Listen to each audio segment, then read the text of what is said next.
bisa jadi karena memang sebelumnya memang selama ada masalah si orang ketiga ini ya selingkuhannya ini pria yang di belakangnya justru memberikan sebuah ya dianggap mampu memberikan sebuah ketenangan dalam berpikir, dianggap mampu memberikan solusi setiap permasalahan yang ia alami bisa jadi. Maka dengan alasan yang demikian itu tidak menutup kemungkinan pada akhirnya si istri berani mengakhiri hubungan dengan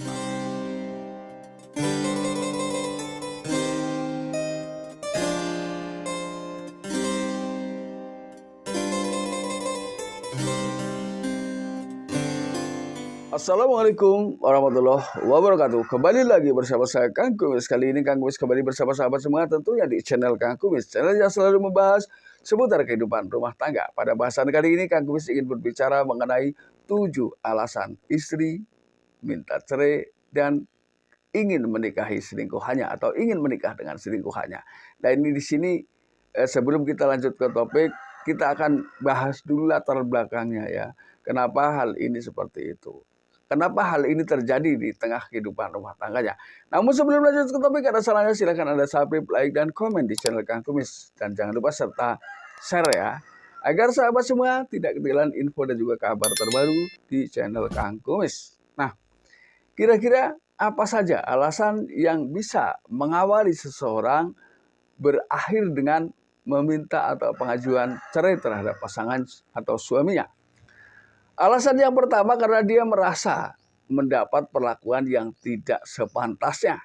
Nah ini, tidak sepantasnya tentunya di sini sangat luas. Artinya bisa juga dia memang sering mendapatkan hal-hal atau sang suami ketika terjadi sesuatu di tengah kehidupan rumah tangganya, dia suka main tangan atau ringan tangan. Nah ini bisa juga menyebabkan seseorang menjadi pada akhirnya jenuh dengan kejadian-kejadian seperti itu, maka pada akhirnya dia juga bisa jadi memutuskan ya untuk mengakhiri hubungan dengan pasangannya, bisa jadi ini.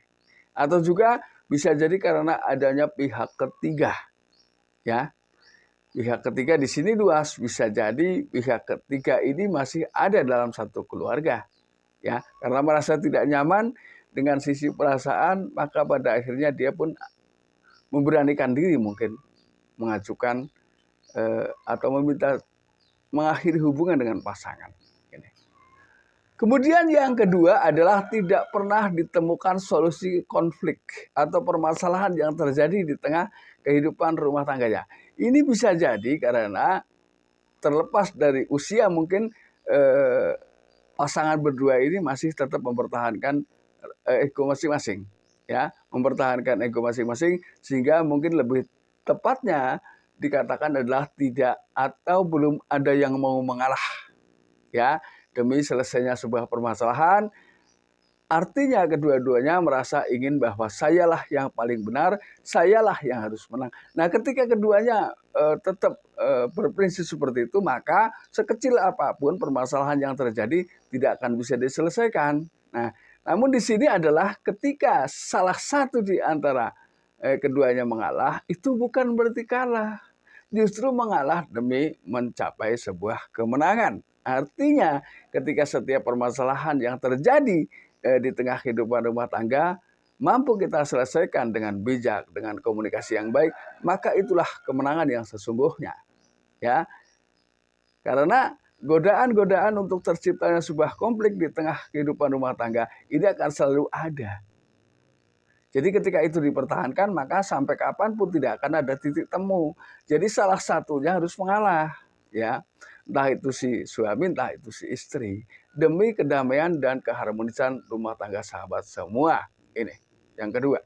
Kemudian yang ketiga dengan alasan tidak ada lagi hasrat terhadap pasangan. Nah, tidak ada lagi hasrat terhadap pasangan. Ini bisa jadi karena adanya konflik yang terus-menerus sehingga di situ komunikasi pun memburuk. Nah, maka dengan demikian maka jangankan melakukan hubungan suami istri, disentuh saja tidak mau, dicolek saja tidak mau.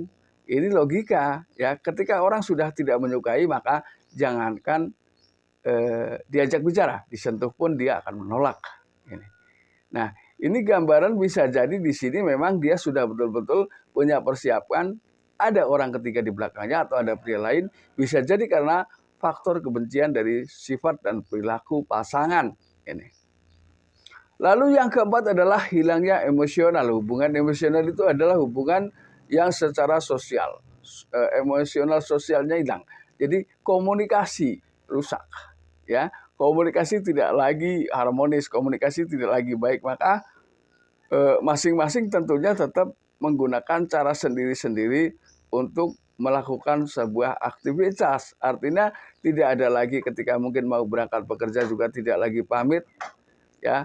Ketika mau melakukan sesuatu selalu sudah di luar izin atau tanpa izin pasangan. Ini menggambarkan bahwa terjadi sebuah rusaknya atau tidak sehatnya komunikasi, maka ini menggambarkan juga tidak sehat hubungan antara suami dan istri. Lalu kemudian yang kelima, Anda perhatikan apakah dia diam-diam mulai merawat diri. Nah, ketika mulai merawat diri berarti di sini dia dia sudah berusaha keluar dari lingkaran kehidupan Anda dan ingin mencari sesuatu yang baru di luar sana. Ini gambarannya ya, seperti itu.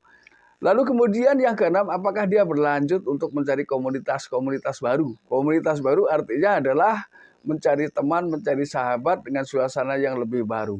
Namun semua ini terjadi, ini bisa jadi pengaruh pergaulan ini karena dia berada di komunitas yang mana. Ketika memang kebetulan dia memang memilih sendiri karena situasional, ya kita tidak tahu komunitasnya masuk kemana. Tapi biasanya mereka hanya sekedar mencari hiburan. Maka di situ ketika pikiran sudah terhibur, ketika kebetulan mungkin ada arahan-arahan bahwa biasanya setelah masuk ke komunitas mereka akan mengadukan semua permasalahannya. Maka biasanya mereka juga memberikan sebuah solusi. Oh, aduh, kalau begitu mending cari yang lain saja. Bisa saja ada yang mengatakan seperti itu. Maka pada situasi yang demikian tidak menutup kemungkinan pada akhirnya dia pun masuk dan menerima arahan-arahan berdasarkan dari cara pergaulan. Yang ketujuh, yang terakhir bisa jadi karena memang sebelumnya memang selama ada masalah, si orang ketiga ini ya selingkuhannya ini pria yang di belakangnya justru memberikan sebuah ya dianggap mampu memberikan sebuah ketenangan dalam berpikir, dianggap mampu memberikan solusi setiap permasalahan yang ia alami bisa jadi. Maka dengan alasan yang demikian itu tidak menutup kemungkinan pada akhirnya si istri berani mengakhiri hubungan dengan pasangan. Nah, sahabat, ini adalah beberapa gambaran yang mungkin harus Anda pahami sehingga Anda selalu bisa menyelesaikan permasalahan-permasalahan yang hadir di rumah tangga. Sahabat semua, selalu berdoa ya. Saya selalu berdoa untuk sahabat semua agar sahabat semua selalu diberikan keluarga yang bahagia, yang harmonis ya.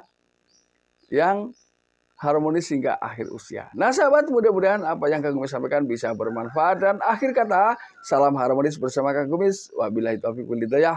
Wassalamualaikum warahmatullahi wabarakatuh dan terima kasih.